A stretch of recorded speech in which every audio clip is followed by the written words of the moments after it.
বিসমিল্লাহির রহমানির রাহিম। আসসালামু আলাইকুম ও রহমতুল্লাহি ওয়া বারাকাতুহু। ইউটিউব ভিডিওতে আপনাদের সকলকেই স্বাগতম জানানো হচ্ছে। আপনারা জানেন যে আমি এই চ্যানেলে ধর্ম, রাজনীতি, অর্থনৈতিক বিষয়ে ভিডিও করে থাকি। তো আপনারা জানেন যে আজকে বর্তমান সময়ে মানুষের টাকা, যার বেশি টাকা সম্পত্তি, যে যেভাবেই হোক প্রচুর টাকা ইনকাম করছে, গাড়ি বাড়ি করছে, তাকেই লোক সম্মান করছে।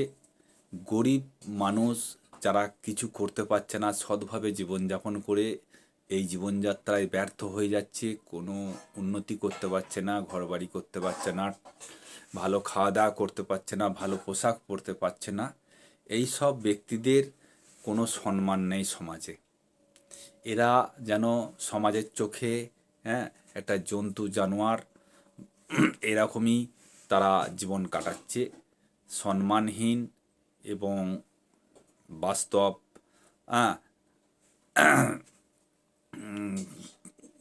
নিরাশা জীবনযাপন কাটাচ্ছে। তাই এই মানুষগুলোকে কেউ দেখে না। এই মানুষগুলো যাদের টাকা আছে তাদের কেউ দেখে না। হ্যাঁ, এখন বর্তমানে দেখতে পাচ্ছেন সরকারও কিন্তু গরিব মানুষদের দেখছে না, গরিব মানুষদের কোনো ফেসিলিটি দিচ্ছে না।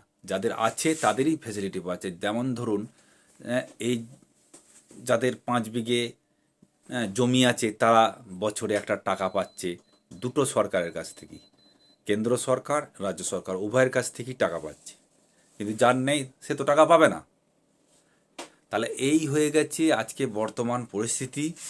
যার আছে সে সব, মানে এই পৃথিবীর সব কিছু, যার প্রচুর সম্পত্তি টাকা করি আছে, তারা এই পৃথিবীর সব কিছু ভোগ করতে পারে।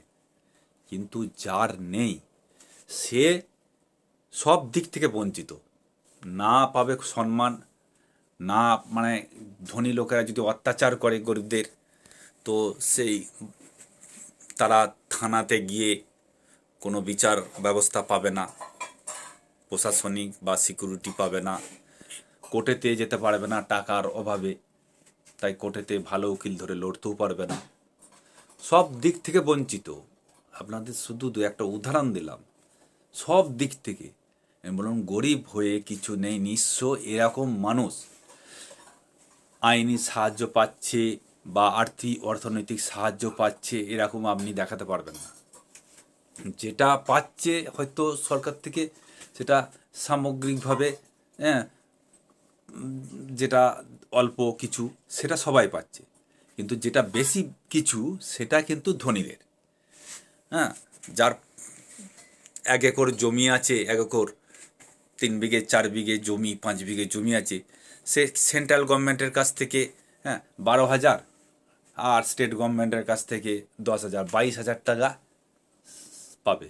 এই 22,000 টাকাটা, এ ধরুন লক্ষ্মী ভাণ্ডারের যে টাকা দেওয়া হচ্ছে সেটা সকলেই পাচ্ছে, সকলেই পাচ্ছে 1,000 টাকা, যেহেতু কম, তাহলে সেই কম বলে সেটা পাচ্ছে। কিন্তু যেটা বেশি, সেই বেশিটা কারা পাবে? ধনী লোকেরা। তাহলে ধনী লোকেরা যে এই যে 22,000 টাকা পেল, সেই 22,000 টাকাটা তাহলে গরিবরা ওই থেকে বঞ্চিত হলো। তো তাদের যে আলাদা করে কিছু দিয়ে যোগান দিচ্ছে গরিবদের, সে তো হচ্ছে না, সে তো হচ্ছে না। অতএব গরিবরা সব দিক থেকে বঞ্চিত। ধনীদের জন্যই সব কিছু, ধনীদের জন্যই সরকার, আর সরকারও আছে ধনীদের জন্য। তো এইভাবে গরিবরা, গরিবদের জন্য কিছু একটা ব্যবস্থা না করলে গরিবরা সারা জীবনই এই ধনীদের দ্বারা আক্রান্ত হবে, ধনীদের দ্বারা পদদলিত হবে, ধনীদের পায়ের তলায় পদদলিত হবে। এইভাবেই গরিবরা লাঞ্ছিত বঞ্চিত হবে সমাজে। তাই তাদের জন্য আলাদা করে কোনো ফেসিলিটি সরকার থেকে না দিলে কোনো পাবলিক তো এগিয়ে আসবে না গরিবদের কোনো সমস্যা নিয়ে। তাই তাই আপনাদের বলা হচ্ছে যে আপনারা একটু গরিবদের সাহায্য করুন, একটু মায়াবী হন, একটু এগিয়ে আসুন গরিবদের জন্য। গরিবদের দান করাই হচ্ছে আসল ধর্ম, গরিবদের সাহায্য করাই হচ্ছে আসল ধর্ম, গরিবদের পাশে থাকাই হচ্ছে আসল ধর্ম।